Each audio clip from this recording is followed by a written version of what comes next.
Ona. Sasa vitu kama hii. Hebu piga saluti. Ona. Sasa vitu kama hii. John Waluke, the Sirisia MP, once convicted and jailed for 74 years over the maize scandal, has set Kenya on fire again. At a security forum chaired by Interior Cabinet Secretary Kipchumba Murkomen, Waluke paraded a short-statured man, mockingly called a pygmy, forcing him to run and salute before a laughing crowd. His message: disabled people have no place in Kenya's police force. The moment has triggered outrage, not just because of its cruelty, but because it cuts straight into Kenya's constitutional promise of dignity and equal opportunity. Kwamba ni ukora. So waziri, mambo ya security ni security ambayo hatuwezi kucompromise na mambo ya security. Iko hata msichana huyu amesimama hapa, huyu kasema ati hata watu disabled pia waandikwe kwa police. At the heart of this storm is a shocking display. Waluke was addressing a forum on national security when the question of employing persons with disabilities in the police service came up. Instead of offering reasoned arguments, he turned it into a theater. He brought forward a short-statured man, asked him to run in front of everyone, then told him to salute. The man struggled. The crowd roared. Waluke, standing confidently, told the gathering that employing disabled persons in security was a joke.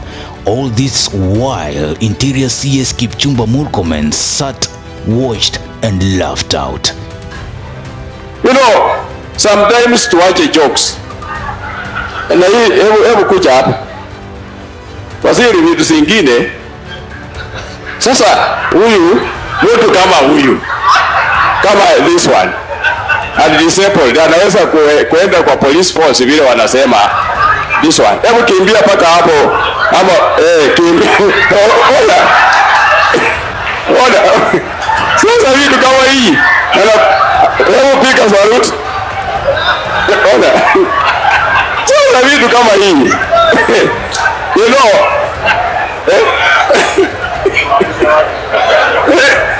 You know, tuache michezo na kazi zingine. Hawa mandugu zetu watafutie tu kazi nyingine kwa maofisi za serikali wafanye. Lakini tusiongee tu kufurahisha ama kucheza na mambo ya security. Waziri, mimi leo nataka unisikie. Pole, nimekuchekesha sana. Mnacheka na kupumzika kidogo, mnisikie.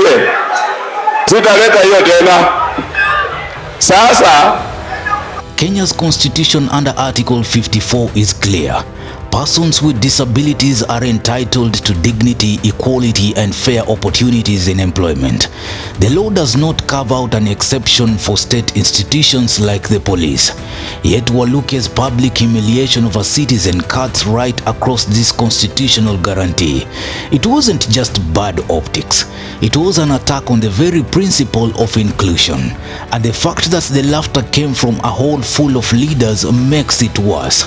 It normalized ableism at the very top of Kenya's security discourse. On May 8, 2025, President William Ruto assented to the Persons with Disabilities Bill 2025, describing it as a progressive law that guarantees the rights of persons with disabilities to education, employment, healthcare, political participation and access to buildings and public spaces. The president noted that persons living with disabilities face many challenges deeply rooted in structural, social, political and cultural systems. They include institutional and attitudinal barriers that result in exclusion and unequal access to opportunities.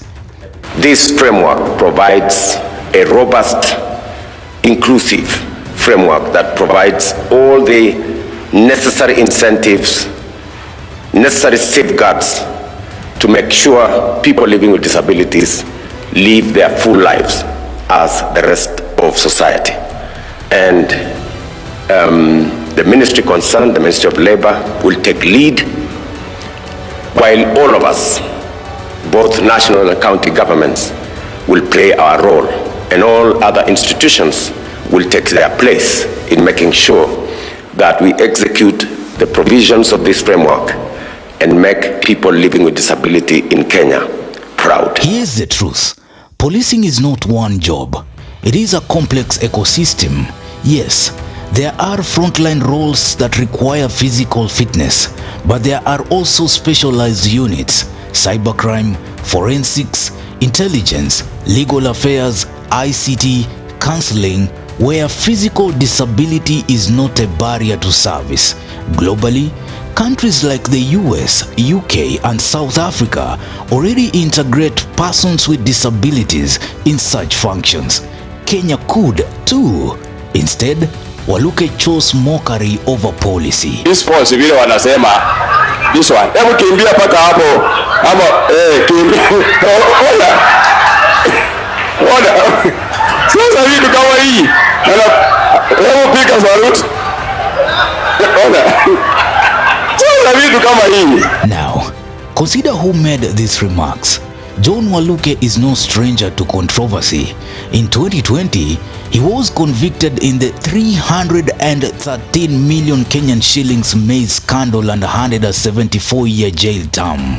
He walked free after securing bail pending appeal. In his speeches, he has often claimed that his real crime was insulting a big man in government who retaliated.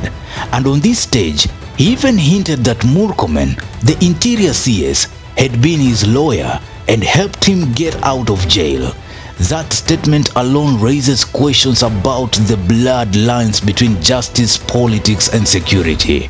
Some cases, waziri, wewe you are my lawyer. Na hata wakati ule nilifungwa 74 years, wewe ulihakikisha ya kwamba mimi nimepata justice. Na sikuiba, but kwa vile nilitusi mkubwa fulani, akasema Waluke lazima afungwe.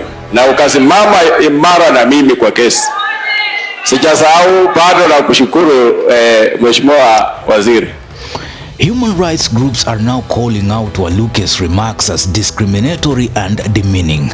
Disability advocates see this as proof of how deeply rooted stigma remains in Kenya's leadership. Politically, this may put Murkomen in an awkward spot. He chaired the forum, yet offered no immediate rebuke to Waluke. Silence in moments like this speaks loudly. The question becomes, does the government condone or reject this attitude? This incident reveals two truths about Kenya today. First, the struggle for inclusion of persons with disability is far from over. Despite constitutional guarantees, public ridicule remains an everyday reality. Second, leaders like Waluke are mirrors of how power is performed in Kenya, through spectacle, provocation, and sometimes humiliation. The police service debate has now been overshadowed by a circus, but the underlying question remains unresolved. Will Kenya ever design a policing system that values skill over stereotype? John Waluke may have intended a joke, but the fallout is no laughing matter. This is not just about one MP's theatrics.